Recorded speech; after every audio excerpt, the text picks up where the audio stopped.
এই দেখো বন্ধুরা, আজ নিয়ে চলে এলাম কই মাছ। আর এখন খুব ঠান্ডা পড়েছে, আর ঠান্ডার দিনে পুকুর খাল বিলে সব জায়গায় এই কালো মাছগুলো খুব উঠে। আর এই কই মাছের সঙ্গে এই খামালু দিয়ে কই মাছের পাতলা ঝোলটা একদম গ্রাম্য স্টাইলে খুব কম তেল মশলায় রান্না করব। আর খেতে দুর্দান্ত লাগবে। তো চলো প্রথমে মাছগুলোকে কেটে নিই। অনেকগুলো যেহেতু কই মাছ একা কাটলে অনেক টাইম লাগবে, সেই জন্য আমার মা সঙ্গে বসেছে, একটু সাহায্য করলে ভালো হয় আর কি। তাহলে কি চট করে মাছটা কাটা হয়ে যায়।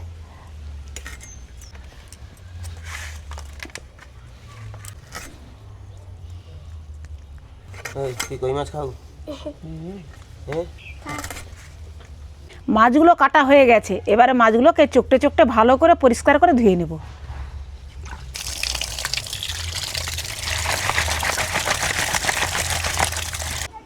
মাছগুলো ধোয়া হয়ে গেছে, এবারে মাছের মধ্যে নুন হলুদ মাখিয়ে রেখে দেব। এবারে মাছের মধ্যে দিয়ে দেবো পরিমাণ মতো নুন আর হলুদ।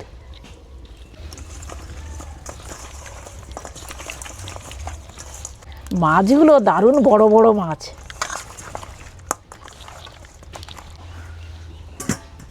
এবারে খামালুটা কেটে নেব।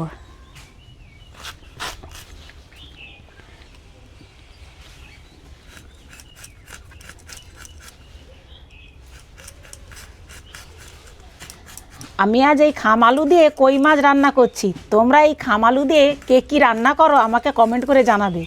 আর এই খামালুগুলোকে অনেক জায়গায় অনেক নামেই পরিচিত, তবে আমাদের এখানে এই আলুটাকে খামালুই বলি।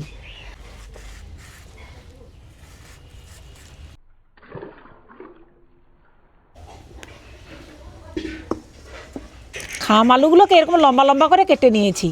আর কই মাছের যেহেতু ঝোল, মাছটাও বড় আছে, আর এরকম লম্বা লম্বা আলুটা কাটলে দেখতেও ভালো লাগে। শুকনো কড়ায় কিছু মশলা ভেজে নেব। দিয়ে দেবো একটা তেজপাতা, 6-7টা শুকনো লঙ্কা, দিয়ে দেবো অল্প দারুচিনি, কিছুটা ধনে, কিছুটা জিরা। ভাজা হয়ে গেছে, এবারে তুলে নেব। এবারে মাছগুলোকে ভেজে নেব।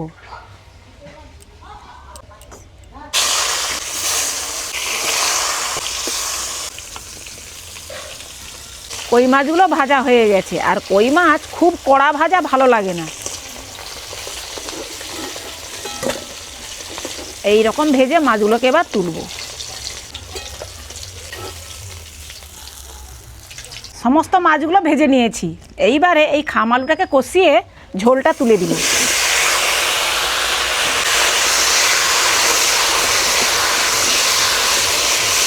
দিয়ে দিব নুন, হলুদ,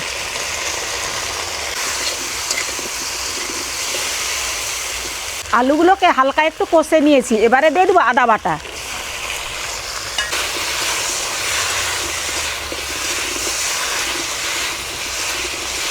এবারে পরিমাণ মতো দিয়ে দিব জল।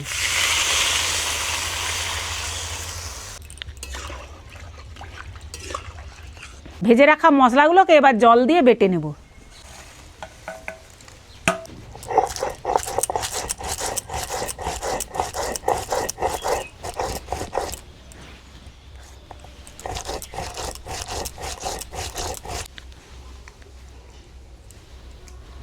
আলুগুলা সুন্দর সেদ্ধ হয়ে গেছে, এবারে ভাজা মাছগুলো দিয়ে দিব।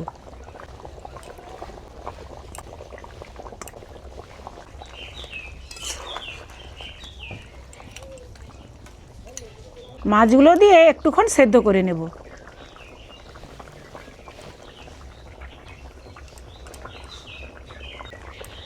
এবারে ঝোলটা নামিয়ে নেব।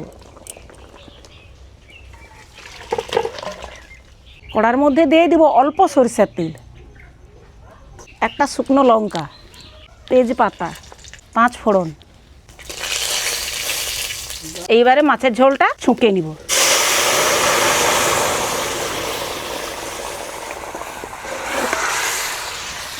এইবারে ভাজা মশলাটা যে বেটে রেখেছিলাম এর মধ্যে দিয়ে দিব। এইভাবে জিরা ধনে লঙ্কাকে ভেজে বাটার পর রান্না করলে রান্নার স্বাদটা কিন্তু ভীষণ সুন্দর হয়। আর আমরা অন্যান্য সময় কি হয় সঙ্গে সঙ্গে বেটেই রান্না করি, একবার এইভাবে তোমরা রান্না করে দেখবে, সত্যি দ্বিতীয়বার আবার তোমাদের বানাতে ইচ্ছে হবে।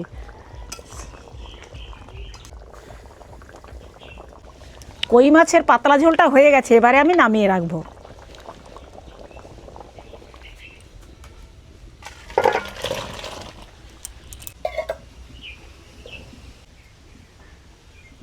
মাছের ঝোলটা খাওয়ার থেকে দেখলেই বোঝা যায় মাছের ঝোলের স্বাদ কতটা ভালো হবে।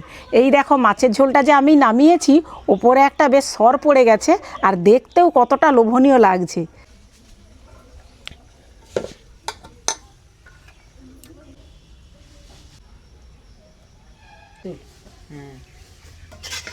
মাছগুলো তো বেশ বড় বড়, আলুগুলোও সুন্দর সিদ্ধ হচ্ছে। রান্নাটা কীরকম লাগলো? কই মাছের বড় বড় কই মাছ নিয়ে আসছু, কই মাছ খাবি বলে। কই মাছের সঙ্গে আবার হ্যাঁ খাম আলু। না আজকে যে নতুন ভাবে যেটা রান্না করছো একটু মানে টেস্ট পুরো টোটালি আলাদা। যে মশলাটা যে লাস্টে যখন দিছ, মশলাটা বেশ একটা সুগন্ধটা বেশ গন্ধ গন্ধ লাগছে। হ্যাঁ ভালো লাগছে। না এই যে যে পদ্ধতি রান্না করছি আজকে, এটা শুধু কই মাছ নয়, যে কোনো পোনা মাছেরও ঝোল যদি এইভাবে রান্না করা হয় খেতে দারুণ লাগে। গন্ধ যেমন আর রান্নাটাও বুঝে, আর স্বাদও ভালো।